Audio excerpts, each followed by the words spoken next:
Hey, everybody, welcome back to another trade deadline edition of To The Point podcast. And it's Tuesday, normally the day of the week that I don't believe has a feel. Monday definitely has a feel, Friday, Thursday. You know what I'm getting into. That's actually a Seinfeld line. But we're here on a Tuesday and we are loaded with content. It's MLB trade deadline day, and there was a blockbuster. There's also some really interesting moves last night that could be just as impactful. But not to mention, we have the whole NFL Deshaun Watson story that I did my podcast Sunday night, which is technically out Monday, but it was Sunday night. So I haven't been able to react to that yet, and I got some opinions. We got a tampering story in the NFL today involving the Miami Dolphins. I did talk about this months ago now. I'm going to bring up that story again. We'll talk about that. We got the World Junior roster that came out over last night. So lots to dive into today. If I can't get to everything today, the great thing about life, there's always tomorrow. Well, hopefully. Knock on wood, there'll be a tomorrow for yours truly. But a lot to get into today. Before I get to baseball, I want to get to the story that's been bothering me for the last 48 hours, and that's Deshaun Watson.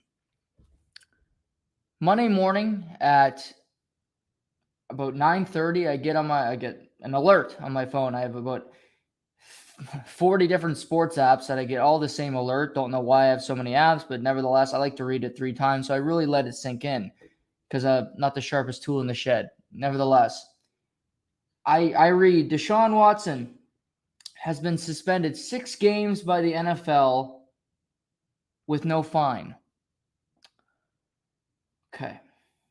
So my initial thought was, wow, I thought the world was a fucked up place already with Tucker Carlson and everybody else that I have to deal with on an everyday basis, and I have to try to absorb them.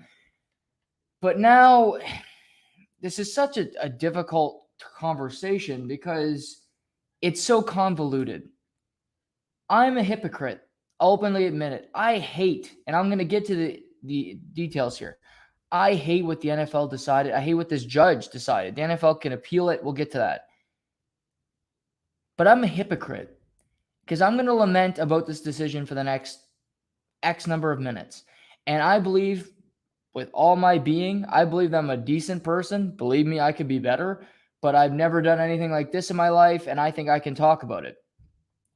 But even though there's players like Deshaun Watson, even though Ray Rice was in this league, O.J. Simpson, all these terrible people, not to mention the NFL owners who might be worse than the actual murderers that have played in this league, which are the white racist owners that basically occupy the entire NFL, with every NFL owner being over 65. That's old white money. You know where that came from.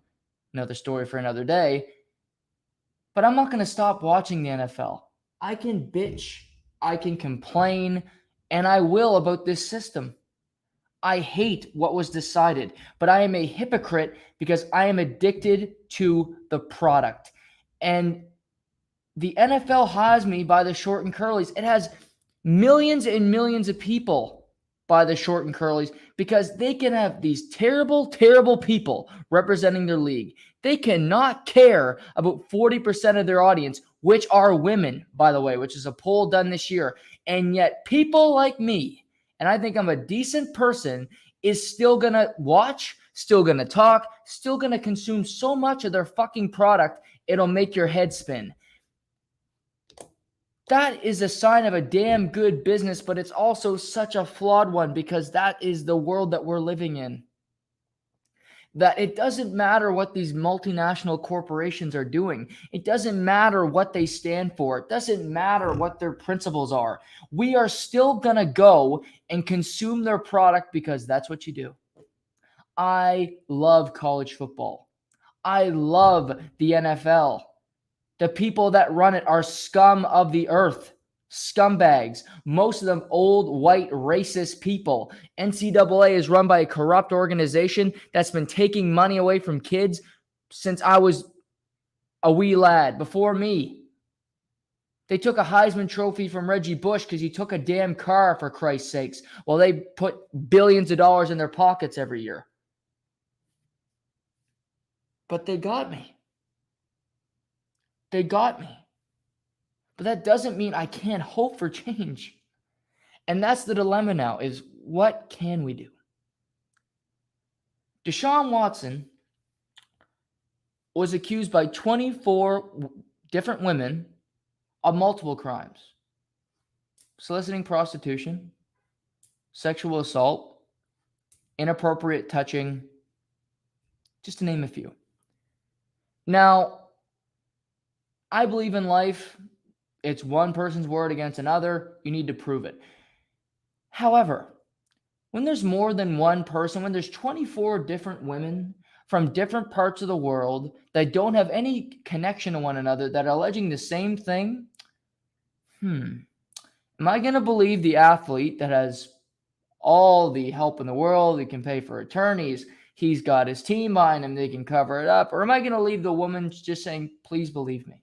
Because we haven't believed women for most of my life. Women, when you reach out, you're a rat, you're whatever it is, you don't believe the person. You don't believe the victim. You believe the poor person that did the crime, which again is completely backwards. But that's the world we're living in. And if it sounds like I'm on a soapbox today, I really apologize. I don't mean to be. This has nothing to do. I honestly believe, and this is me from my core, I'm a white straight man. I think I have more of a job to do here because minorities and women are not heard. That's just a fact. Whether people want to believe it or not, they are not listened to as much as somebody like me, which is, it's crazy, it's indifferent, but it's the God's honest truth, and I don't even fucking believe in God. It's a stupid saying, but nevertheless, people would believe me. People would hear my voice first because I'm a white straight male. 24 women are alleging the same thing. Now, I mentioned Ray Rice. The NFL screwed that situation up a number of years ago. He was given a 2-game suspension, if you can believe it. He struck his wife on camera, was given a 2-game suspension. He didn't play in the NFL again because way to go, NFL teams. You figured that one out. Probably because he was not as good as he once was. His production was slipping because, believe me, they'd have him back in the league if they could. But he was given 2 games, eventually basically blackballed from the league.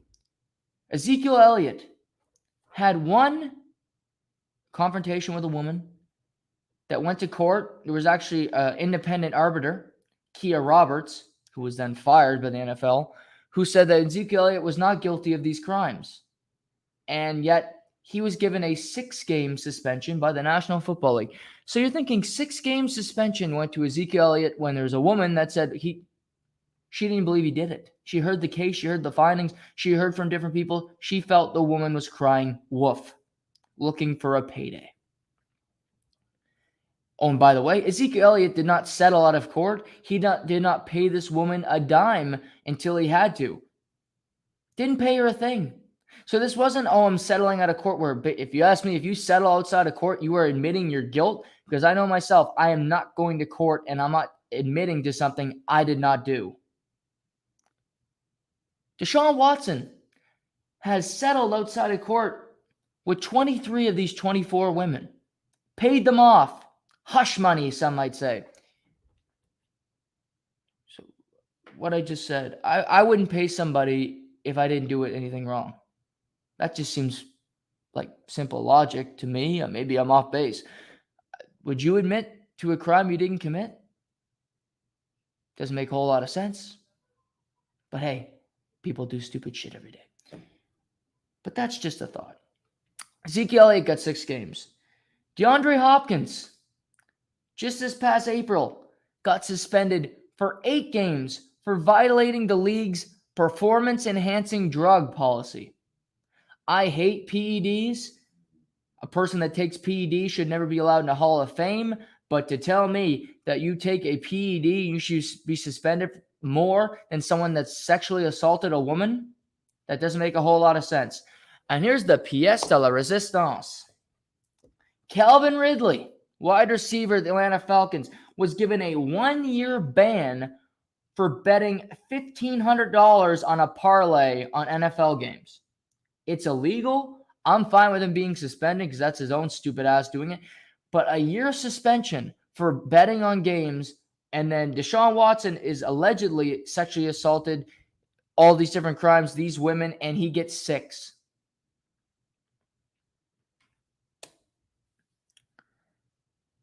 What makes matters worse here, Deshaun Watson and he's got a great age. I talked about bad agents on Monday. He's got a great one. He's got all these allegations against him, and he gets $252 million guaranteed from the Cleveland Browns because the Cleveland Browns are just a clown show organization that just finds way to screws up everything that they do. They give him $252 million guaranteed, and they set up the contract that he has $1 million in salary this year. $45 million signing bonus. Wow, that's convenient. Clearly, the agent thought Deshaun Watson might get suspended a little bit longer than 6 games, you might think, right? So just to put this into context, last year Deshaun Watson made $22 million. If he was making $22 million this year, he'd be forfeiting close to 11 in salary. Sorry, 25 last year, he'd be forfeiting close to $11 million in salary. This year he's making 1. He'll be missing out on $311,000.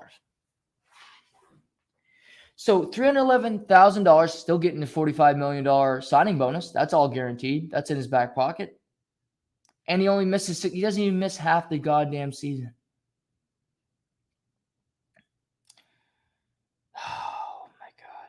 And then yesterday at Browns practice, fans were cheering, "We're with you, Deshaun. Screw this. We're gonna win a Super Bowl. We're with you all the way. We love you, Deshaun." Just disgusting. I get being a fan, but what this message is saying to other women out there is just it sickens me.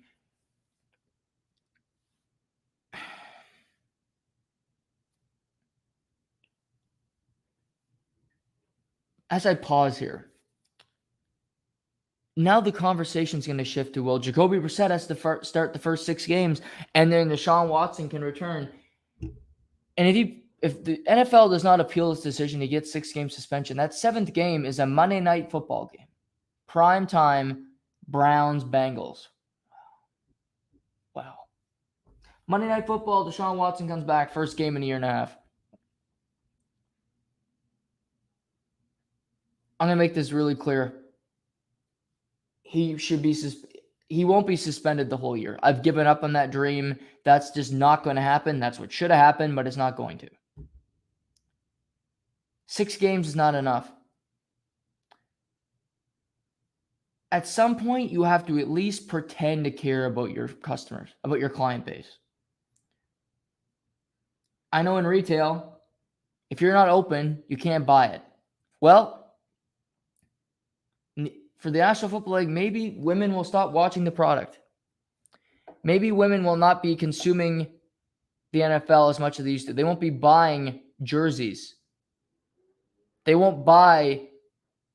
I don't know about your family, but growing up, it was my mother that bought Christmas gifts because she still buys mine for different family members because I hate buying gifts. I'm not good at buying gifts, and she's nicer than me, so she's thinking about it well beforehand. And December 15th, and I'm scrambling to put together a paper airplane for my family members. But women on Christmas, on these different dates, on Breast Cancer Awareness Month, are they going to open up the checkbook to buy these different jerseys, to buy these different items? I don't think everybody is. Eventually, this will come back to hit the NFL in the face. They need to appeal this decision. The NFL needs to send a message that this is not okay. Roger Goodell does not want to appeal this. 2 reasons. He wants this story to go away. And number 2, he doesn't want to undermine the new independent arbitrator. In the 2020 collective bargaining agreement, the Players Association and the NFL agreed that Roger Goodell would not be the judge, jury, and executioner deciding on these type of suspensions. Instead, he's got this judge and she gets to have the first say. If he doesn't like it, the NFL can counter. So really, I don't know why they have her. If he does overthrow her decision, then it basically makes her job obsolete, basically, because she's accomplishing nothing. But what needs to happen is if it's not, it has to be at least 8 games. It should be more, but it won't be any more than 8 games if you ask me. But it can't be 6 games. It just looks so ridiculous on a league that Ezekiel Elliott, who got suspended 6 games for one incident, is going to get the same punishment as Deshaun Watson, who has 24 women alleging the same thing. Not to mention, he's shown no remorse when he's talking in the media. He has not apologized for his actions, and he's not apologized for what he's done, even though he's paid out settlements. He's paid these women money outside of court. 23 or 24 are settled. One is still going to court. He's almost more defiant. Not to mention, the judge has said that Deshaun Watson can only get massages from Browns personnel. This means you have a problem. This means you can't do things. He's basically on house arrest. He can't go anywhere at the Browns facility. He can't see any other women because he's got a chronic issue. He should be seeing some kind of therapist, not a physical one, because who the fuck knows what he'll do, but somebody that can help him with this problem. Because maybe you can right or wrong. Maybe you can turn your life around. Because this is not a time to be defiant. This is not a time to feel like you're vindicated. Because I'm sure he does, because he got away with it. He's laughing about it with his lawyer right now, saying, holy crap, I'm going to make all this money. I'm missing out on $300,000. Who cares? I use that to wipe my ass. The NFL has until tomorrow, and then the NFL will move on, and the media will move on. It'll be about Jacoby Brissett being the starter for the first 6 weeks, and the fact that the Cleveland Browns only have one division game in that time period, meaning Deshaun Watson will only miss out on one divisional game, which isn't lost on me.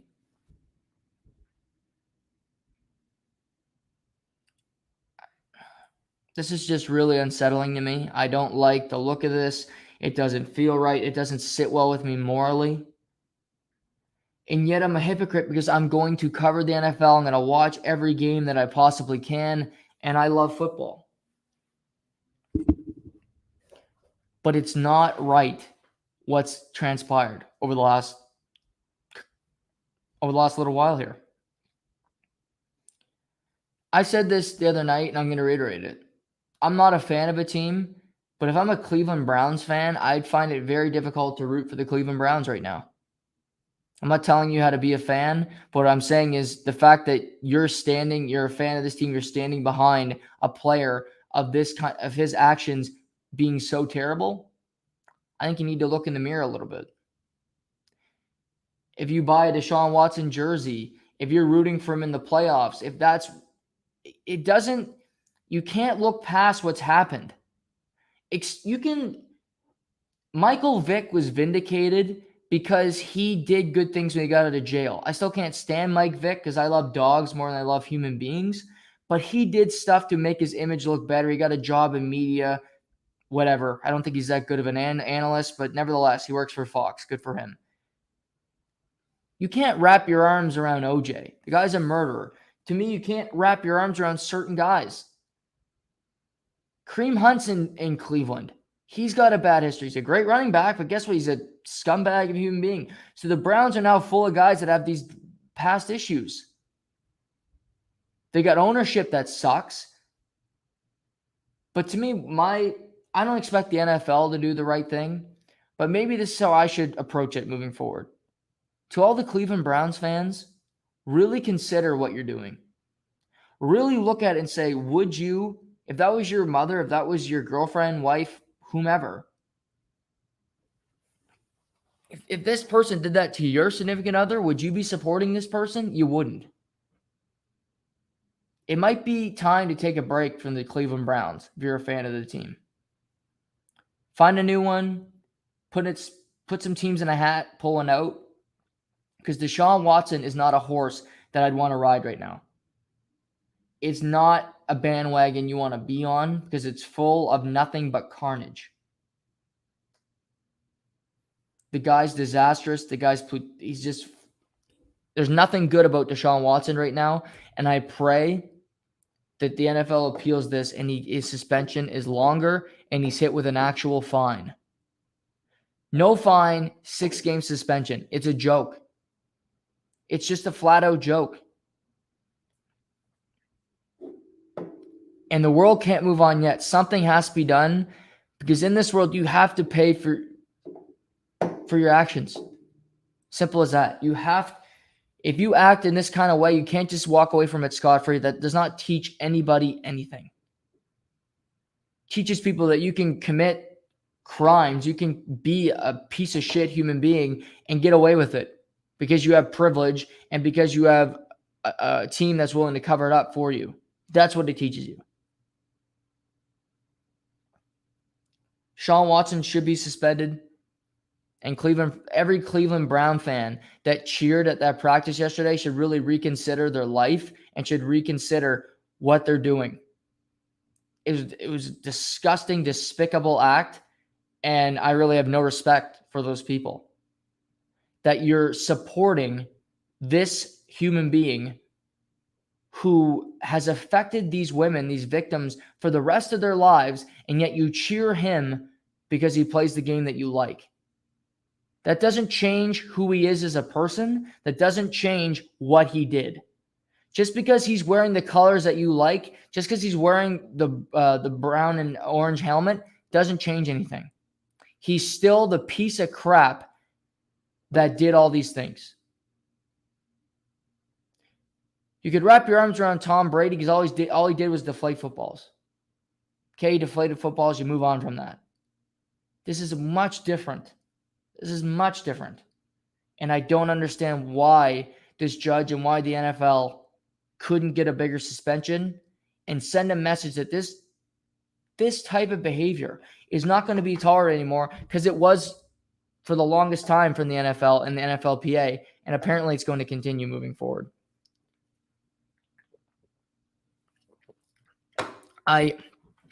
This story's been bothering me for a number of days, and again, I apologize for being on my soapbox today, but I'm passionate about these issues.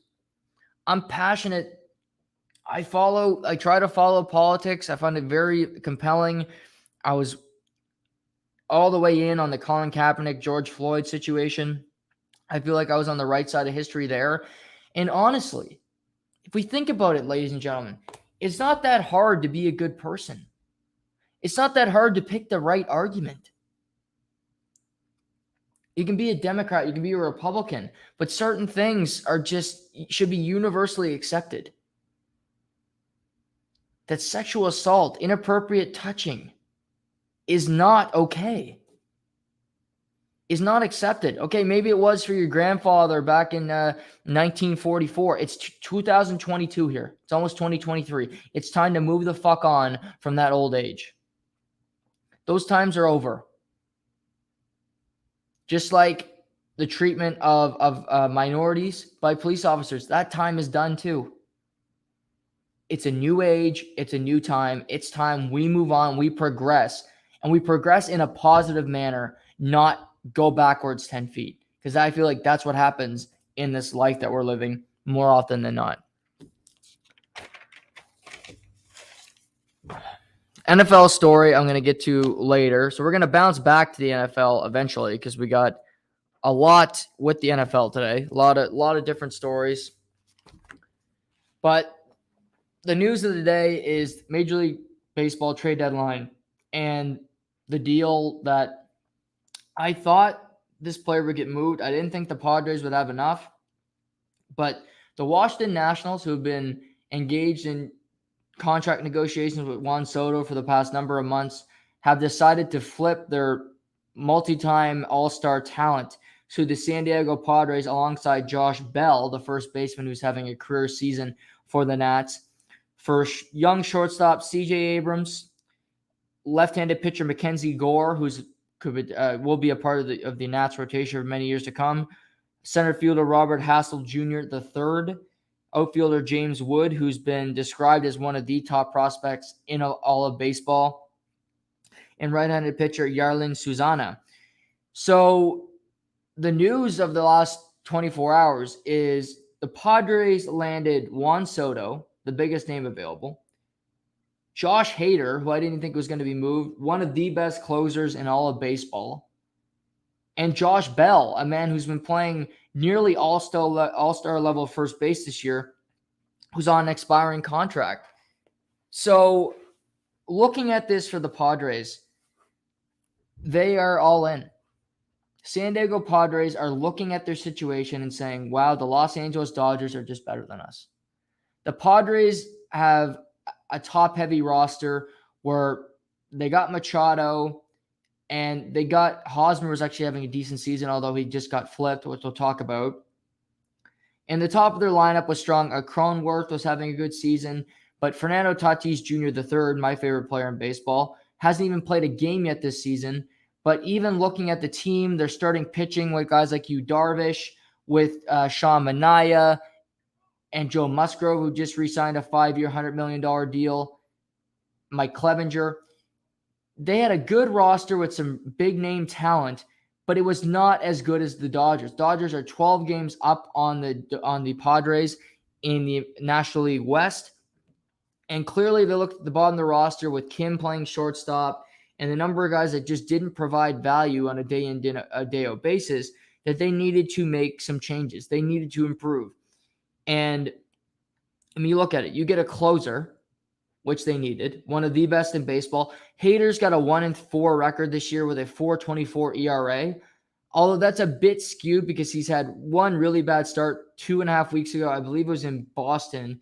He gave up 6 earned runs in a save situation, most he's ever given up in a game. But I think he's 28 of 30 on save opportunities this year. He's got 59 strikeouts in 30 innings. So Hader is the real deal, and he's one of the hardest relievers to hit in all of baseball.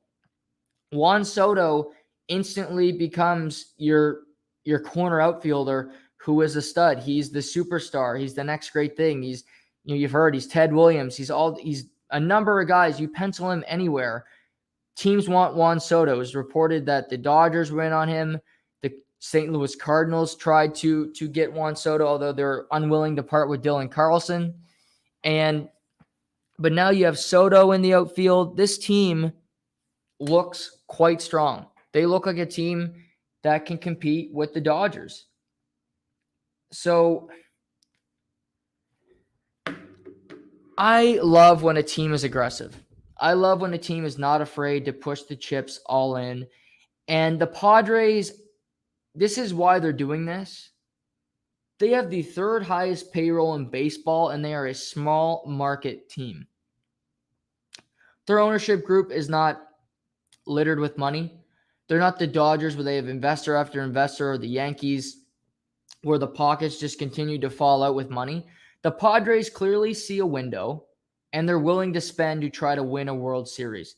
They're willing to say, you know what? The Dodgers have more money than us. They have all these things, but you know how we're going to beat the Dodgers is with better players. And to support their logic a little bit here, the Dodgers are playing fantastic baseball, but Justin Turner is not having a great season. Cody Bellinger never has a great season, so that's no big surprise. His batting average, although, is above the Mendoza line, so kudos to him. You're seeing guys, Mookie Betts is having a good season. Chris Taylor's production has dipped, although he's a great playoff performer. So on paper, outside of the pitching, which I would still give to the Dodgers, you have Julio Urias, who won 20-plus games last year. You still have Clayton Kershaw. Walker Buehler will return from the IL sometime soon. They got a very strong staff with Tyler Anderson and also Tony Gonsolin, who've had fantastic seasons. But I think you can stack up the Padres' bats with the Dodgers. Machado, I mean, other than Betts, I find it hard to – I don't see a position player on the Dodgers that is better than Soto, Tatis, or Machado for that matter. I like all three of them better than Trey Turner. I like all of them better than Cody Bellinger, than Will Smith. Name your guy, Max Muncy. Those three players are better than any batter on the current Los Angeles Dodgers roster. And so that's what you like about it. The Padres know they're spending a whole lot of money. And if you're spending a whole lot of money, you might as well do all you can to win. Not to mention, the Padres traded for Juan Soto, but this doesn't mean they have to re-sign him. Following this season, he has 2 years left of control where he will go to salary arbitration. They'll figure out his contract. He'll get more and more money, but they don't have to sign him to a long-term contract. They can get 1, 2, possibly 3 kicks at the can to win a World Series, and then Juan Soto could be flipped, or he could leave for another organization when he's 25 years old. So this gives options for the Padres here to either extend him alongside a guy like Tatis Jr., who they already have locked up long-term, or just let him play it out and move on from there. But it gives the Padres options to be competitive for many years to come, and gives them options on what they want to do with this lineup. They also moved out Eric Hosmer for Josh Bell. Josh Bell's just having a better season. He's a guy that many teams wanted. He's a left-handed bat, which is something that a lot of teams would covet. I know the Toronto Blue Jays, I believe that the Los Angeles Dodgers went on him. The St. Louis Cardinals wanted Josh Bell. So he was a coveted guy as well. And the fact that the Padres could pull out both guys in the same trade, this is – I read this online today that this was the most given up in a trade. This is the biggest deal when it comes to players going back and just the noteworthy names since the Wayne Gretzky trade back in the 80s, when he was traded to the Los Angeles Kings from the Edmonton Oilers. It was that much in the package. That's how much it's completely flipped here. So it's quite crazy when you think about it, and it was almost more for the Nationals, because originally Eric Hosmer was in the trade to go to the Washington Nationals, but Hosmer has a full no trade clause. He said no to going to Washington, and I don't blame him. The Washington Nationals are going to be one of the worst teams in baseball for many years to come. They do not have a stable team. They're completely rebuilding, and he's got 3 years left after this year at 39 million total. And I wouldn't want to spend the back half of my career in Washington seeing a team lose every day. That would be tough to deal with. He decides he doesn't want to go to Washington, although they wanted to move out that salary. So as I'm reading here, the Padres traded Hosmer to the Boston Red Sox. So he goes to the Boston Red Sox. They've really been moving guys around at first base. They've been playing Franchi Cordero at first base. They've played Bobby Dahlbeck some at first base. Christian Vasquez, who was flipped last night, the catcher, turned first base, was playing some there.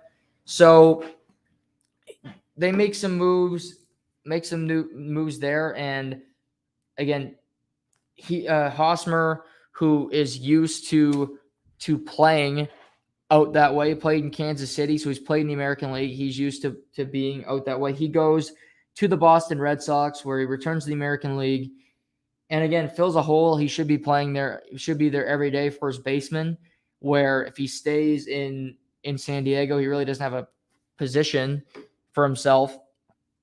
And this is from Ken Rosenthal of The Athletic. Padres almost certainly paying vast majority of remaining financial obligation to Hosmer, more than $7 million this season, plus $39 million from 23 to 25, and do it Red Sox. Boston not on his no trade list. So again, this is the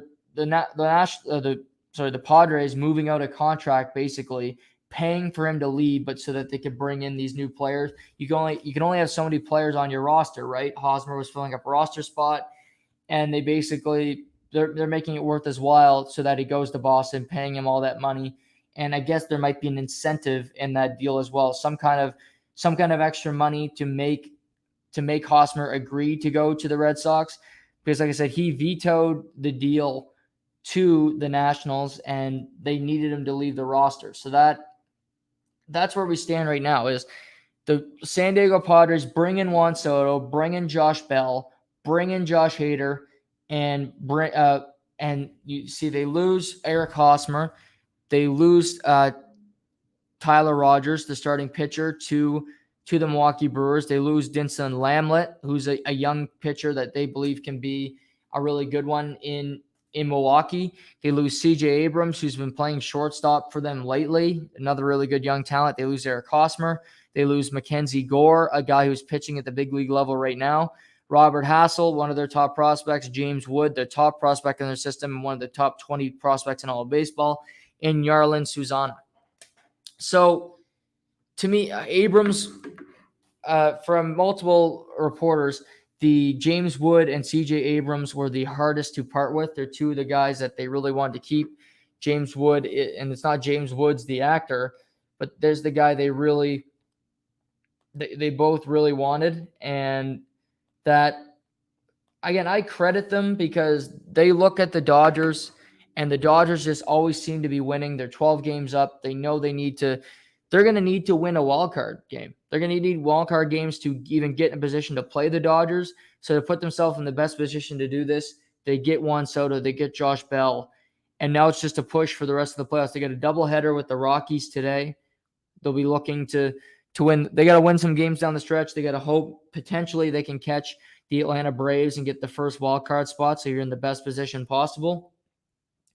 But kudos to the Padres. I don't mind when a team's aggressive. They're already spending a pile of money. Although, do I think this is going to work? No. I don't believe the San Diego Padres are going to win the World Series this year. I still have more faith in the Dodgers winning a series against the Padres because it's the Dodgers. And I'll still say this: pitching wins in the postseason. With Kershaw and Urias and Buehler, as I pointed out, the Dodgers have better pitching. Blake Snell's been a disaster this year. Yu Darvish is okay, but they have all these bats. But again, their bullpen could use some work, and I don't love their starting pitching. Houston has great pitching. With Javier, and you have Verlander, who's the Cy Young favorite right now, and you have Framber Valdez. You have three. They can work. They can use a fourth. I trust Houston's fourth pitcher will give them 5 innings, and then you can go to the bullpen with Ryan Stanek and Ryan Presley, and they have a great bullpen that has lots of playoff experience. So even with these moves, I still like the Astros a little more. I still like the Dodgers a little more because I've seen it. With the Astros also, they get Trey Mancini, who will replace Yuli Gurriel because he's been struggling this year at first base. His bat just isn't going. And they get Christian Vasquez, a catcher from the Boston Red Sox. Vasquez and Martin Maldonado will split duties. Maldonado doesn't have a great bat, but he has really good cohesion with the catchers there. The Astros are still a very formidable team. I said the last couple weeks they are the best. I said the All-Star break, they're the best team in baseball. I still think they are. I still think the Houston Astros are because Justin Verlander, you expected off Tommy John, 39 years old. He'd fall off a cliff at some point this year. It's early August. He hasn't yet. He doesn't even have a 2 ERA. He's been that damn good this season. So the Padres likely aren't going to make any other moves. I mean, they've been so damn, they've been out there doing everything all day, all kinds of business. But I don't know if it's going to be worth it because I don't trust their pitching staff enough to get it done. Not to mention it's expanded playoffs. You got to go through the longer wild card system just to get to the postseason. So we'll see what happens with the Padres. I appreciate the fact that they're being aggressive and they're trying to win. Small market team that's spending a lot of money and not afraid to push the chips in the middle of the table when they feel like they can win a World Series, when a World Series is within their grasp. For the Nationals, you've lost Bryce Harper, you lost Anthony Rendon, you lost Juan Soto, you lost Max Scherzer, you lost Trey Turner. It's a sad state of affairs in the nation's capital. There's nothing positive in Nationals baseball right now. They got some good prospects. I like Mackenzie Gore a lot. They got to hope some of these guys can turn it around, but it can happen. The Cubs and the Astros struggled. The Cubs and the Astros tore it down to the woodshed so that they could draft, so they could develop players. They both ended up winning World Series. The Houston Astros have been to 3 World Series. They won 1. It could be worth it if you get good enough players, if you develop a system and you just have great prospects coming through all the time. That's what the Nationals have to hope right now, because looking at this team the last 2 months of the season, they don't really have a player that you're super stoked to watch. They really don't. Bryce isn't there. Juan Soto is gone now. There's no Max Scherzer. The only good thing about the Nationals that I can sell right now is that Jacob deGrom is making his return to the big leagues tonight, and he'll be pitching in Washington, D.C. against the Nationals. So a rare game to watch the Nationals tonight to see how Jacob deGrom looks on the mound following over a year away from baseball. Other than that, there is nothing exciting in Washington. There's nothing to really write home about. We'll have to wait and see if they can produce some good talent here. Another trade is we're talking Joey Gallo, the outfielder for the New York Yankees, has been traded to the Los Angeles Dodgers. It's a puzzling move. I knew the Yankees were trying to move Joey Gallo because Joey Gallo is batting, I believe, 156 this season. He has more strikeouts than hits. He's a great outfielder, but he's unplayable for the Yankees. They've made moves to get Andrew Benintendi, which completely made him null and void. The Dodgers pick him up, and now they can hope that he can turn the season around, turn his career around, because I've used this stat before, but it's incredible. Joey Gallo's played 8 big league seasons. He has 2 sacrifice flies in 8 big league seasons at the major league level. 2 sacrifice flies. That means you fly out, you tag up, you go home. There's a guy on third base. 2 of them. His running and scoring position hits are just, you need to be focused and be ready at the right time, because more often than not, this guy is striking out every time he has an opportunity to drive in a run. The Dodgers take him. I mean, I don't think he's be playing every day for the Dodgers. Maybe he will, but I don't know. But it's interesting. It's interesting for sure, the fact that they take a flyer on him. So it says that Jeff Passan of the Mothership says the trade is pending a medical review and should be completed soon. So Joey Gallo got interviewed the other day and said his complete confidence was completely shot. He couldn't deal with the New York media. He couldn't deal with the pressure anymore. He needed out of there. Well, he's going to LA, where they have expectations to win a World Series just like the Yankees do. So I don't know if that was the best landing spot for Joey Gallo, but he is a Dodger. And now they'll see what they can do with Joey Gallo to see if they can turn his career around. Other moves in baseball. I mentioned the Josh Hader move. Milwaukee Bucks picks up, like I said, 2 starters, Denson Lamet and Taylor Rogers for Josh Hader with 2 prospects. This is a move for Milwaukee where they needed some starting pitching. I think they want to try to maximize their window with starting pitching and move out Josh Hader, who's a free agent after next season. But I don't mind the move for Milwaukee. At first, I'm like, this is a lateral move, but I still think they're in a way that they can contend this season. They're first place in the National League Central, with the Cardinals 3 games behind them. But they have Devin Williams, who's basically their whole pitcher, their 8th inning guy. But he's starting to close games. He's been immaculate this season, finding his groove again. So he will slide into that closer role. And I don't think they're thinking they won't skip a beat. He's very confident. He's a very good pitcher. And I don't think it's a bad move for Milwaukee, where they have a catcher in waiting, where they don't just have nobody to fill that role. And they get Rogers, who will start this season for sure. I'm not certain about Lamet yet, just because he has been pitching in San Diego a little bit, but we'll see if he's a fit. New York Yankees. The Yankees made a few good moves that I like. First of all, they got Frankie Montas from the Oakland Athletics with Lou Trevino in a trade who's a reliever. Montas might have been the second best pitcher available with the trade with Seattle on Friday night, where he was taken off the board. They needed another starting pitcher. Montas has a sub 350 ERA the last 2 seasons. Has a losing record this year because he's on one of the worst teams in baseball, but he's a consistently good pitcher, and he will add to that Yankees rotation. Where I look at the Yankees now, Garrett Cole will be pitching in the playoffs. That is for sure. I believe that.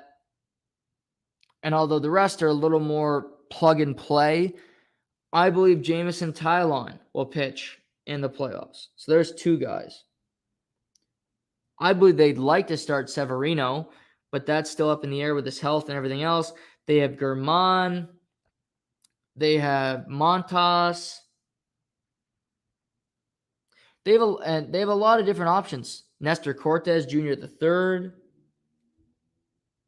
They have 6 or 7 guys that could start right now. Montas will be in that rotation. He instantly joins that rotation. He's, again, one of the really just a consistent pitcher in all of baseball. And the Yankees scoop him up. And the biggest thing for me is the Yankees get him and they keep him away from a team like Houston potentially, from a rival like the Toronto Blue Jays, who I think would have liked to scoop up Frankie Montas because he is a great pitcher. They could use some rotation helps. You hurt your opponent by acquiring him so they don't have the option to, and you get another reliever. You see, this what teams are loading up on is getting some relief pitching to help them in these big moments. It never hurts to have relief pitching. I watched the Yankees last night. They beat my Mariners 7-2. Aaron Judge hits his 43rd home run of the season. He gets close to 100 RBIs. He's batting 300. He's running away with the American League MVP at this point. But you're starting to see things come around. Clay Holmes had a tough day on Sunday where Salvador Perez hit a 3-run shot in the 9th inning to give Kansas City a win and avoid the sweep. But Clay Holmes has been dominant all season, so he's been pitching fantastic. They got Trevino to add to that late game rotation. Zach Britton will return at some point. Aroldis Chapman in his last 12 innings has not allowed a hit, so he's on fire right now. He hasn't been the problem for the Yankees. He's starting to find his groove again, so potentially he could be an option come playoff time. So the Yankees have a decent bullpen. Their bats are on fire. You get rid of Joey Gallos, you open up a roster spot for Andrew Benintendi and some other good players that are just provide more, day in, day out. And they give up a guy like Ken Waldichuk, who's got 116 Ks in 76 innings this season, which is fantastic in AAA ball. JP Sears and Cooper Bowman. But again, they're prospects. The New York Yankees always have more prospects. This isn't about prospects for them. They have not been to a World Series since 2009. 2009, if you can believe, is the last time the New York Yankees won a World Series. Derek Jeter and Alex Rodriguez were both in Major League Baseball. Derek Jeter is now making documentaries, and A-Rod got dumped by J-Lo and is now dating a Fox sideline reporter. That's what's happened with him. They're at different spots. They're not playing baseball anymore. They need to win now. Aaron Judge might be back next season. I think he will be back in the Bronx, but that's no guarantee. He doesn't have a contract. He's having a fantastic season, and that last offer they offered him, I think that's off the table from Aaron Judge. He wants more money. Who knows if they'll pony it up for him? I think they will, but nevertheless, you don't know that, so win this season and then handle your business. You don't want to lose, and then Aaron Judge says, I want to try out something else because I'm not winning here. So, good piece of business by the New York Yankees. They also get Scott Efros, who's a Cubs reliever, who's a rookie, but it has a sub-3 ERA. He's been fantastic this year. So again, they get 2 relievers, and they get a starting pitcher, and they get a new left fielder in Andrew Benintendi, who can bat fifth. He can bat leadoff. It's just a really solid, really solid trade deadline. You improve your team. You don't have to give up that much. You already had a really good team to begin with. And you have so many options as starting pitcher for this Yankees team that the next 2 months is basically an audition to see who wants to take these spots, who wants to start playoff games. The other guys might not be on your playoff roster or they're in your bullpen, because your bullpen is going to be loaded too with guys that can pitch in high leverage moments. So the Yankees look good. I applaud the Yankees for doing this. I think it's really smart moves, and they get better because, like I said, they got to keep pace with Houston. Houston gets Mancini. Houston gets Vasquez. I like both of those moves. They had a really good team. And American League for me is still Houston. For power rankings, it's the Houston Astros number 1. New York Yankees are number 2 right now. And the American League Central team, Minnesota's in first place. But again, I'm not locked into Minnesota. They did go out and acquire Jorge Lopez from the Baltimore Orioles, who is a all-star closer. So clearly they believe that they can make the playoffs. The Guardians keep winning games. They walk it off last night. Jose Ramirez, the Guardians believe that they can win the division, possibly make the playoffs. Somehow the White Sox are losing to the Kansas City Royals. They're lifeless some of these games. So I'm still not certain on that division yet. I would go Houston, Yankees, and then my power ranking number 3, it would exclude the division winner currently in the American League Central. I would put the Toronto Blue Jays, who have been on fire as of late. Vladimir Guerrero Jr. is finally starting to play like the MVP he was last year. But I'm looking at the Blue Jays roster right now. And so far today, they've acquired 2 relief pitchers, one being Anthony Bass, who is the main name in this trade with the Miami Marlins. Anthony Bass is on his second stint with the Toronto Blue Jays. He's now 34 years old. He has a 1.48 ERA this season. He's been absolutely fantastic for the Fish down in Miami. And Bass has been basically an 8th, 7th to 9th inning pitcher for the Marlins all season long. And he gives the Blue Jays some more flexibility, gives them some more options. They have Romano, who is their set closer. They have Garcia. Yimi Garcia has been their 8th inning guy, and Adam Simber has basically been pitching the 7th inning.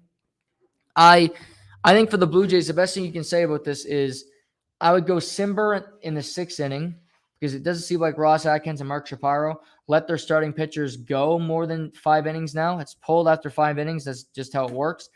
So say you get 5 innings from your starter in a postseason game. You go Adam Simber in the 6th. You go Anthony Bass in the 7th. Garcia in the 8th, and then Romano will close out the game in the 9th. So I like that you have 4 innings that you have guys that can throw in their set spots. You can have guys say, this is your role. We want to win a World Series. We need you to commit to this role so that we can win ball games. So that's where I see the Blue Jays have a strength right now, is the fact that they have their back end of their bullpen is strong. They have 4 guys that can pitch, and 4 guys that can accept a role and see what you can do with it. For the Blue Jays, however, they need another starting pitcher. I thought they'd be going after Pablo Lopez from the same Marlins. The Marlins, I wouldn't blame them if they don't want to trade Pablo Lopez. I think he's a really good starting pitcher. It wouldn't hurt me to see the Marlins, say going into next season, we want Sandy Alcantara and we want Pablo Lopez in our lineup. We want those 2 guys to be our 1-2 pitchers, and we want to start building some hitters. We got Jazz Chisholm. We got Garrett Cooper playing first base. So they have some guys in Miami who are already good players. But if you have a solid pitching staff, then you're already ahead of the game. So it wouldn't shock me to see the Marlins go through the trade deadline today, which is at 7 p.m. Atlantic time. So that's 7 p.m. Eastern. So, 6 p.m. Eastern, 7 p.m. Atlantic. That is the trade deadline. If I'm the Marlins, I'm not trading Pablo Lopez unless I'm getting a crazy good offer from the Blue Jays. So for the Blue Jays, you look around and see what you can do. The Arizona Diamondbacks have been quiet today. They're not a good team. They're not a team that necessarily is going to make the playoffs. They're not in that position. Here's a trade out of left field for the Blue Jays that they could look at. I thought about it today. It was his birthday yesterday. I don't know why the Toronto Blue Jays wouldn't be interested in Madison Bumgarner. Madison Bumgarner is not the pitcher he was in San Francisco. He's been through a lot. He's had injuries. But Madison Bumgarner has pitched in big games. Madison Bumgarner has done it all in the postseason. He's one of the clutchest postseason pitchers in the modern era. His ERA is close to 4 this season. But you have a guy that has that postseason experience that can deliver. That is something the Blue Jays should look into. Merrill Kelly is another guy in the Arizona Diamondbacks that the Blue Jays could look for in a trade. Madison Bumgarner has $23 million next year on his deal. They can afford to pay that. They're not paying Juan Soto anymore. Vladdy likely won't get a long-term extension. Bichette, these guys are all going to be in arbitration. Pay Madison Bumgarner. He doesn't have a no trade, so he would have to come to Toronto. I doubt they do it, but I think it's something they should look into. Because, again, he's a guy with postseason experience that can just flat out play. He's just a winner, is what Madison Bumgarner is. He's not your 1-2 anymore in your rotation, but could he pitch a Game 4 of an American League Championship Series? You bet your ass. You bet your ass he could, because he's done it before.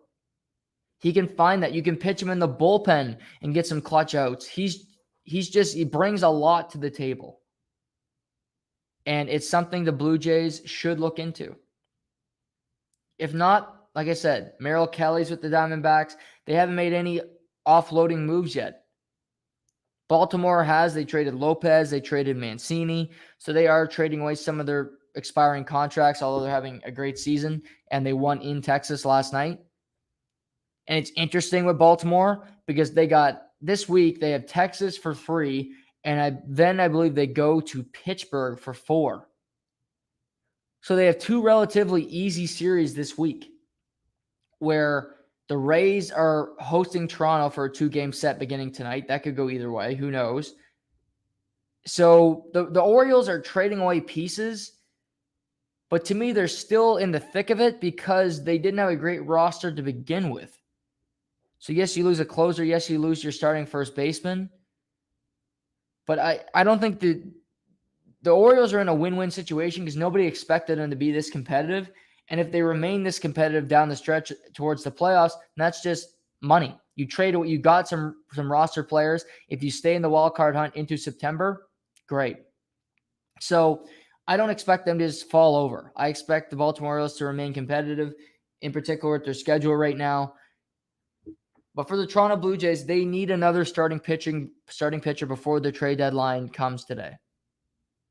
I don't know if we're going to get that news throughout the show. We'll talk about it tomorrow if they do. But I mentioned some of the names that are available. You can take a big swing. What about the Cubs? Got veteran pitchers. Would they be willing to trade a Kyle Hendricks? He's been there a long time, but he's got some postseason experience. I'm just thinking that could have more value than trading for a Merrill Kelly who's never pitched in a postseason game, who hasn't been in that position. Maybe they want a guy like that. Maybe they want a Paul Blackburn from Oakland who's already traded away pieces throughout the league.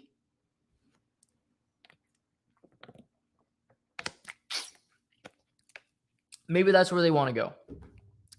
But I think they need to get another starting pitcher before the day is over. Because you're fine with Manoah. You're good with Gausman. You got to hope Barrios can turn it around. But if you're going into a Game 4 and you're looking at Ross Stripling or Yusei Kikuchi, I wouldn't be entirely comfortable with that. And this front office has been saying all year how they plan to win a World Series this year. I think you need to reward your team and say, okay, this is what we're going to get. John Heyman of WFAN reported today that some Blue Jays players are frustrated with the lack of activity today, while the New York Yankees have been so active. Getting Montas, getting Trevino, getting Benintendi, while the Toronto Blue Jays have got Anthony Bass from the Marlins, and that's it. Zach Pop, who just got called up to the majors. That's what the business they've done today, while the Yankees remain aggressive, while Houston, already a better team than the Blue Jays, have gotten better. The Blue Jays had the pressure to catch Houston, to catch the Yankees. Not the other way around. Not the other way around. Back to the National League. The Atlanta Braves made some moves. They acquired Jake Odorizzi in a deal. He's another starting pitcher they can add to that rotation that's struggled a little bit this year. They needed some help pitching-wise, so Odorizzi comes in. They get Arianza, and then they designated for assignment Robinson Cano, who was on his third team this season.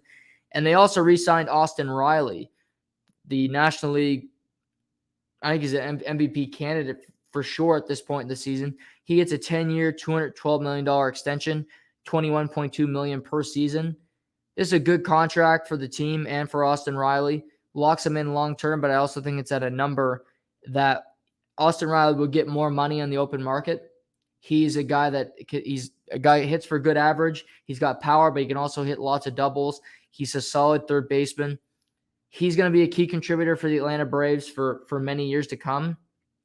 And Alex Anthopoulos is the GM in Atlanta. And as long as he is the general manager, that team will be aggressive and will do everything they can to be competitive. Atlanta is 3.5 back of the New York Mets. The Metropolitans have won 8 games in a row. They're currently on a hot streak right now. Jacob deGrom returns tonight. Max Scherzer, the Warrior God, has been phenomenal since coming off the IL. And right now, the Braves are being kind of overlooked because they're in a wild card position. They've never been in first place all season because the Red Hot Mets have occupied that spot. But the Mets do play the Braves down the stretch again. The Phillies play the Braves this week, so that should be an interesting series with the Phillies clinging on to the final wild card spot. Even though they're a depleted lineup, they still find ways to win. So I credit the Philadelphia Phillies, minus Bryce Harper, minus some regular starting pitching, that they're in the position that they are right now. But they got a key series, and then the Mets play the Phillies later in the week. So that division will be interesting to watch down the stretch because I'm curious to see who will win it. Who will battle through? Will it be the Mets or the Braves that they can finally catch up to the Mets and take over the National League East lead, I should say. But the Braves are still a really good team. They're starting to find their way. The Mets have really a little bit of a spud here in the middle of July, but they've turned it around again heading into August. Pete Alonso's playing fantastic. Taijuan Walker's been such a consistently good pitcher for the Mets. Max Scherzer is back. deGrom returns tonight. David Peterson, who is starting, is now in the bullpen, so they got more depth there. One guy, I don't know what team is going to scoop him up, but I'd be shocked if he's not traded by the end of today. And I forgot to mention him when we were talking about the Cubs. It's David Robertson. David Robertson's a former World Series champion with the New York Yankees in 2009. He's 37 years old, but he's fantastic. He's got a sub-2 ERA this year with the Chicago Cubs. He's been their closer. I thought the Blue Jays might take a look at him. They got Bass, so I doubt that he'll be their target. But Robertson's pitched for the Rays in the past. Potentially they'll take a look at Robertson. To me, he's not a guy you want to let just go through the deadline and nobody scoop him up. He's a reliever that can help your team. He's pitched in big moments as well. To me, that has currency.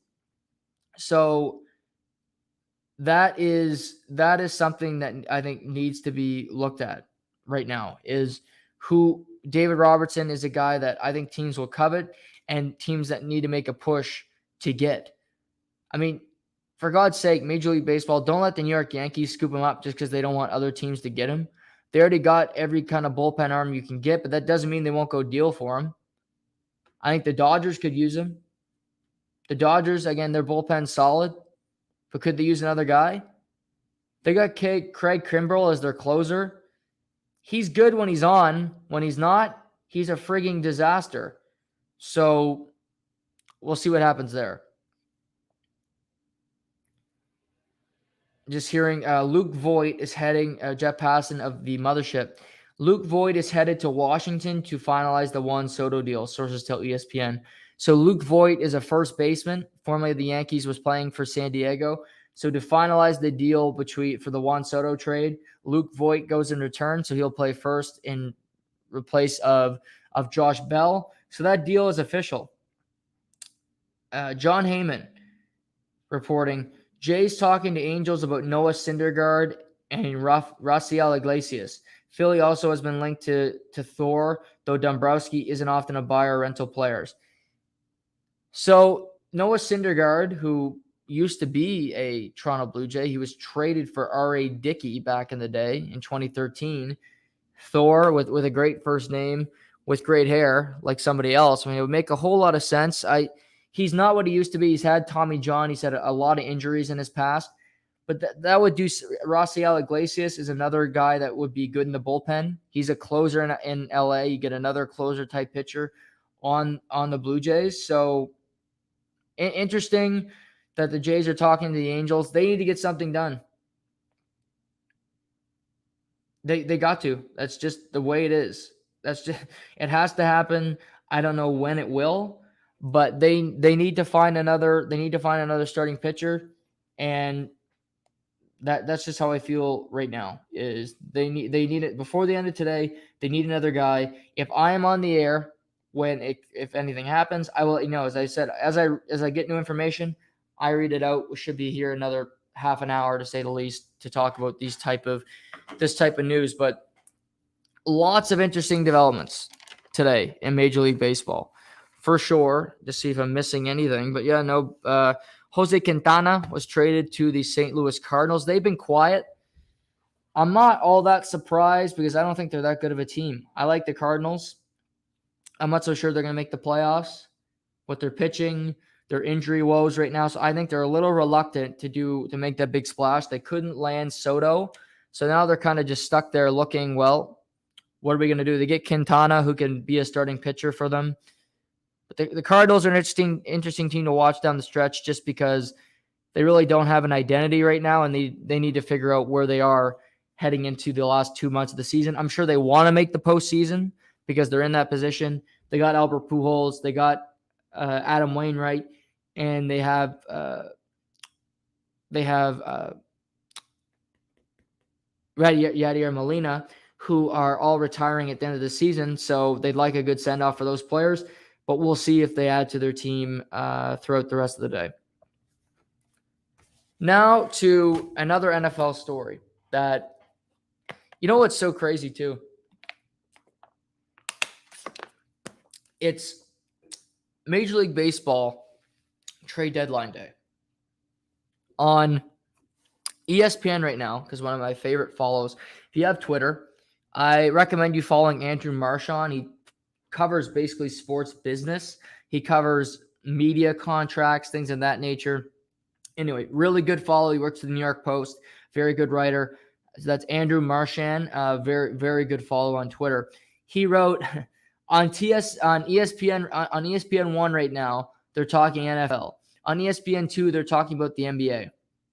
That tells you where baseball is right now. So I like that little post from Andrew Marchand, but I didn't expect this to drop today. But this afternoon, National Football League announced that it had stripped the Miami Dolphins of their 2023 first-round pick and the 2023 third-round pick for tampering with Tom Brady / Sean Payton for basically the last 3 off seasons.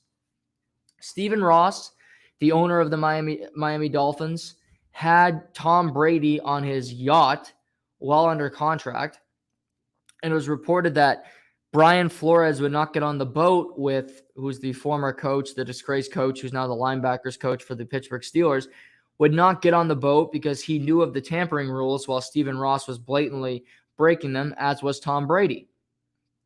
And Stephen Ross wanted to get Tom Brady retired from the Bucs, but this was even when he was not a Tampa Bay Buck yet. He was thinking about coming to Miami and not going to Tampa Bay, but then the Brian Flores lawsuit came out, and he basically said, screw you, Miami. He was going to be a part owner of the team, take ownership after his career was over, play out his career in Miami.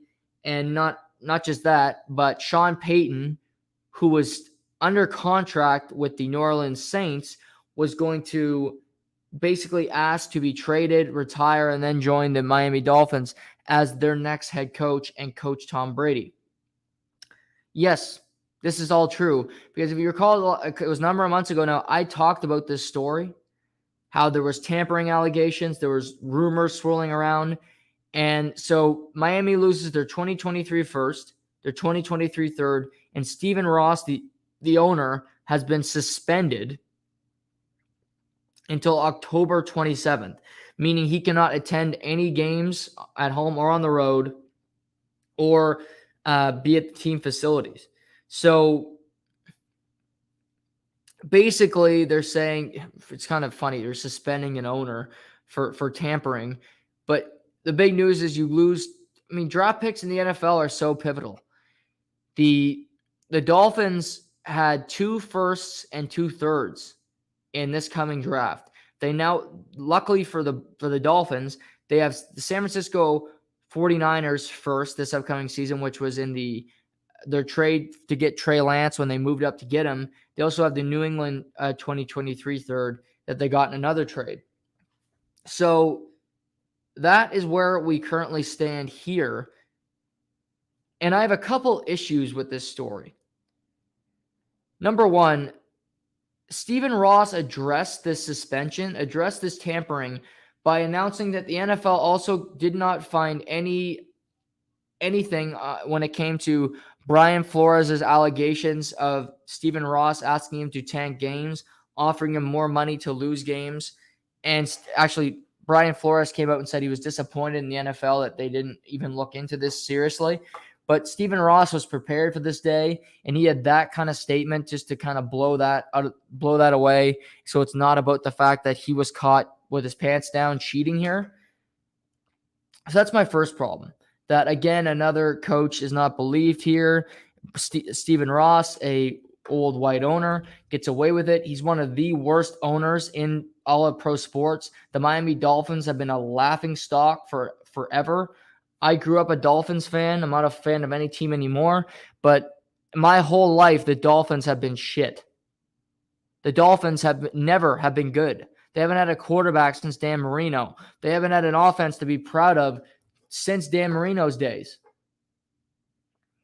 So that's on Stephen Ross. He's the owner. You have to take some of that brunt for hiring the stupid people that you have in your front office.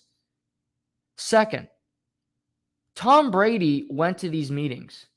He was under contract with Tampa Bay for a couple of these off seasons, but then he retired last off season and was meeting with Stephen Ross as well. Tom Brady should be getting fined, should be getting a suspension, something here. Tom Brady was tampering as well. He's under contract with the Tampa Bay Buccaneers, and he's talking to the Miami Dolphins about joining their team and taking an ownership stake. He's under contract. You can't do that. I don't care if it's Tom Brady. I don't care if it's the Queen of fucking England. You can't be talking to other teams when you're under contract. Period. End of story. This is Tom Brady getting away with it for being Tom Brady. It doesn't make a whole lot of sense that the Dolphins get hit they lose draft picks. Their owner gets suspended. It's an embarrassing look for sure. And Tom Brady just gets to walk away scot-free. He acted on this as well. He wanted to join the Miami Dolphins. So Tom Brady wanted to join the Dolphins, but then he didn't because the organization was in such disarray when Brian Flores sued the NFL that he couldn't go. He couldn't join the Dolphins. So then he went back to Tampa, basically said, I don't want Bruce Arians as my head coach anymore. So get rid of him. I'll come back and play. Tampa accepts his demands, and now here we are. But he was on the boat with Stephen Ross. He talked about taking minority ownership stake. Those were discussions that were had. If they had them with Tom Brady and he was present, he is acting. He is in on the collusion here. Why is he not punished for his actions? I start this podcast by talking about NFL suspension. That's not enough. And then I have to pivot to another NFL story where there's no punishment whatsoever. Why not? Why isn't Tom Brady getting some sort of punishment for his action here? You cannot discuss anything with another team. You cannot discuss a contract. You cannot discuss the next head coach. If you're a free agent, go for it. He was not. He was doing this while he was under contract with the Bucs because he didn't want to be with the Bucs anymore because he was so sick of Bruce Arians.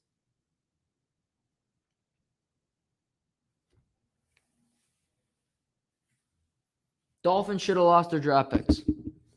I'm glad they did. Fair is fair. But what I don't find fair is that Tom Brady just gets to sit up in his ivory tower, scot-free. The Bucs shouldn't be punished. Tom Brady should be.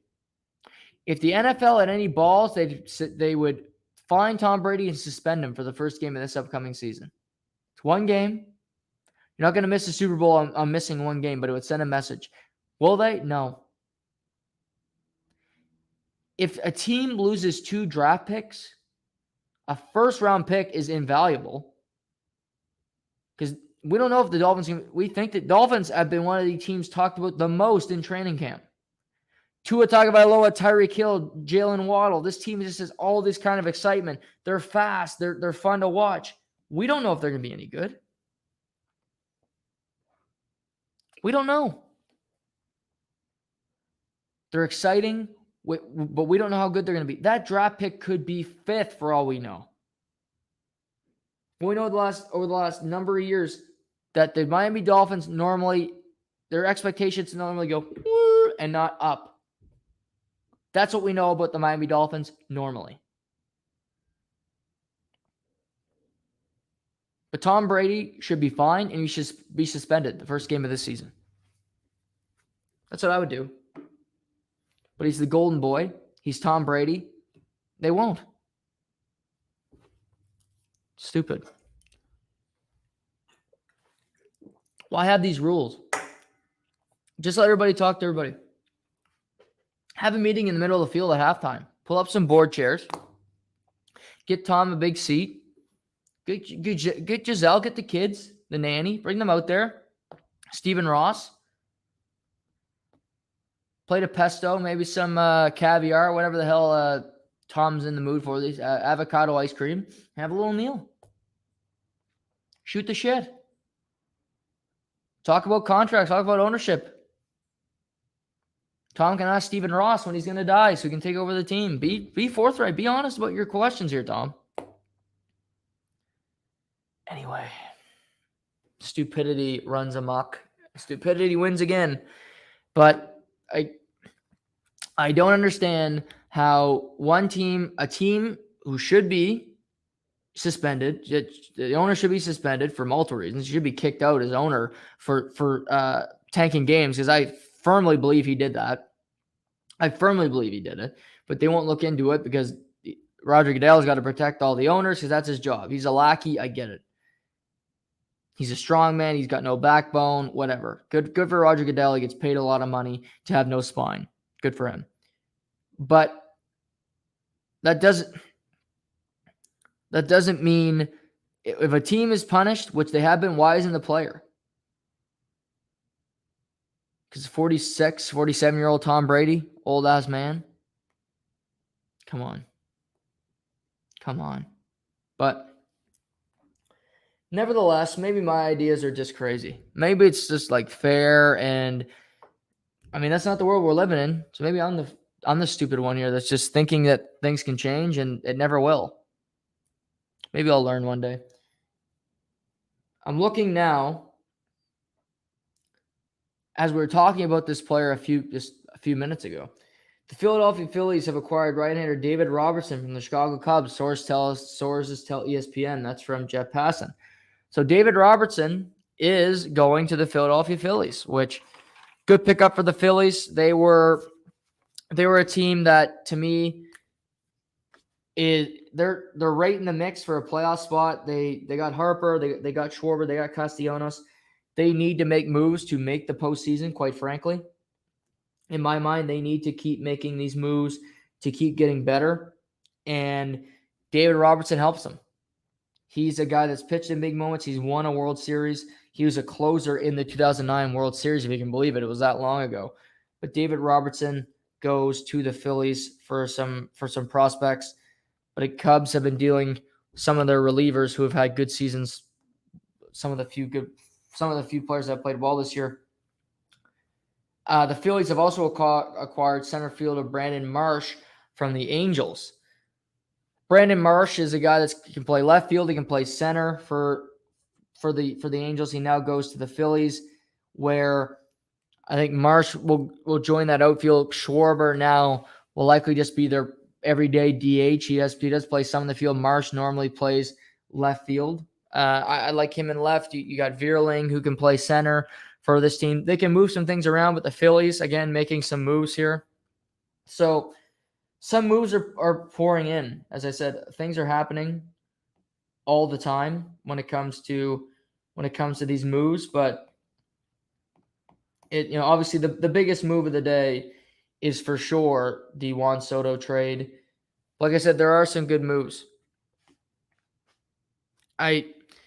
There were some other. I like the Yankees moves a lot. Like I said, the Phillies, they're a team that's right on the cusp of making the playoffs. They get Robertson, they get Marsh. The Astros, I think, had a really good positive day for them, where they get another catcher to add some depth to that position. They also get a new first baseman in Trey Mancini, who is one of the best stories in baseball, playing for the Orioles, coming back from cancer. He's having a solid season for the Orioles. So teams are, there's your sellers and your buyers. I think that you look at a team like Philly, they're buying, but they're buying low. They're buying contracts that are expiring. They're just trying to make the playoffs and see what happens. It would be tough for a team like the Phillies to look around and say, we got to get through the Dodgers. We got to get through the Padres. We have to get through the National League East. Who am I thinking? The Mets or the Braves in our own division. I mean, the Phillies are likely going to finish third in their own division, but still make the playoffs with the expanded playoffs. So I don't mind them getting a few little players. They don't have to give up a whole lot in order to get them. Make the playoffs, see what you can do when you get there. But you don't want to overspend. You don't want to trade away all your great draft picks for a player of that stature. But getting a David Robertson helps your bullpen. Getting Brandon Marsh gives you more flexibility when it comes to your outfielders, and when it comes to giving Schwarber his position at the designated hitter, where he can play around with that. So again, there'll be more moves. The trade deadline is in a few hours. That'll be the end of it. There's no waiver deadline anymore. Today's the day. If you want to make a trade in Major League Baseball, this is it. You're going to make it. So we'll recap it more tomorrow, because I think there's still going to be moves. The more I read about it, I think Noah Syndergaard is going to be a Toronto Blue Jay. I expect that to happen before the end of the day. He will be in Toronto, and Seamus might be on the show. He's either on the show tomorrow or Thursday. He's going to let me know. He's in transit. So we'll go over all of this again the next couple days. And also, he's going to let me know. It's going to be Wednesday or Thursday, like I said, likely tomorrow with Seamus. But starting this week, I'm going to be doing either one or two every week. I'm going to be doing a division breakdown in the National Football League to get all of you and myself prepared for the upcoming NFL season. What I mean by that is I'm going to go through additions, subtractions, player injuries, X factors, and how these teams are going to be successful. And it's been great homework. I worked on it for 2 hours last night. I got through another couple divisions. So I have all my notes ready. We're going to start this week. And as I said, I think it's going to be Thursday. That's going to be a part of every show. Once we get closer to the season, I'll probably do 2 a week, just so when we get close to the season, I have my quarterback rankings coming out soon. But the first division, we're going to start in the NFC, and we're going to do the NFC. We're going to do the NFC West first. We're going to do the NFC West this week with all the news surrounding San Francisco, surrounding Seattle. So we're going to do NFC first, then we'll pivot to the AFC as we get closer to the NFL season kicking off. Hall of Fame game is this week, because the Jaguars announced today that Trevor Lawrence, Travis Etienne, who's basically going to be a rookie this year, he missed his entire rookie season last year with a torn ACL, will not play. But that's what's going to happen. That's going to be once a week for this week and probably next week, and then 2 a week as we get closer. And in the middle of August, I will release my top 32 quarterbacks in the National Football League. I'm putting the finishing touches on that as well. So that's interesting. But this month will be great because there's more content than you might think. We got baseball with the trade deadline now, but there'll be tons of games. Next week, we have the World Junior Hockey Championship starts, part 2. Tomorrow, I'm going to go over that roster with all of you, give you guys a touch up on the players, who's returning, who's not from the team that was put together in December. We also have the Rogers Cup next week with the tennis tournament in Toronto, Montreal for the men and women's. Bianca Andreescu, Serena Williams, and Venus Williams are both playing in these events. So I love the Rogers Cup. It's good tennis. It's in this country, and it's always, there's night matches. It gives you a tune up for the US Open where you have night matches that you can look forward to. So that's another thing that will create a lot of content next week. Like I said, NFL training camp, trade deadline. There's already injuries in training camp. 3 players left on carts today, so waiting to hear updates on their availability. But another tweet here, Jeff Passan of the Mothership is, let's see here. He's tweeting, the Minnesota Twins are finalizing a deal to acquire right-hander Tyler Mahle from the Cincinnati Reds, sources tell ESPN. 2 hitting prospects and 1 pitching prospect are expected to be the return once the deal gets through medical review. So Tyler Mahle is another guy that was highly looked after. Cincinnati, not a team that's likely going to do a whole lot. But Minnesota gets Jorge Lopez, a closer. They get Tyler Mahle, a starting pitcher who's been solid for Cincinnati all season long. So good work for Minnesota. They're in first right now in their division, and they clearly don't want to give that up. So still lots of moves coming in. You got a few hours to play through here, but tomorrow, Seamus likely will be on. Going to talk World Juniors tomorrow. We'll get more into the trades here in Major League Baseball, where things stand, what teams I think had good days, and what teams I think that maybe did a little too much or a little too aggressive that it won't pay off for them. So we'll touch on that. Other NFL news as always, and we'll get ready for the first of the many divisional breakdowns that's going to come later in the week. So that should be a ton of fun. But yeah, I think that's it for today, because I'm going to save the World Junior talk because I think there's a lot to get into there, and I want to save that for tomorrow. It's a bigger topic. I don't want to rush through it. We also want to touch on the quarterback situation in Pittsburgh and the injuries for the Dallas Cowboys tomorrow as well. So for all you Cowboy fans, I might have some bad news for you when it comes to injuries and who's going to be playing wide receiver for your team come week 1. So everybody have a great night. I hope you guys enjoy the rest of the Major League trade deadline. We'll be back tomorrow to break it all down. This is To The Point.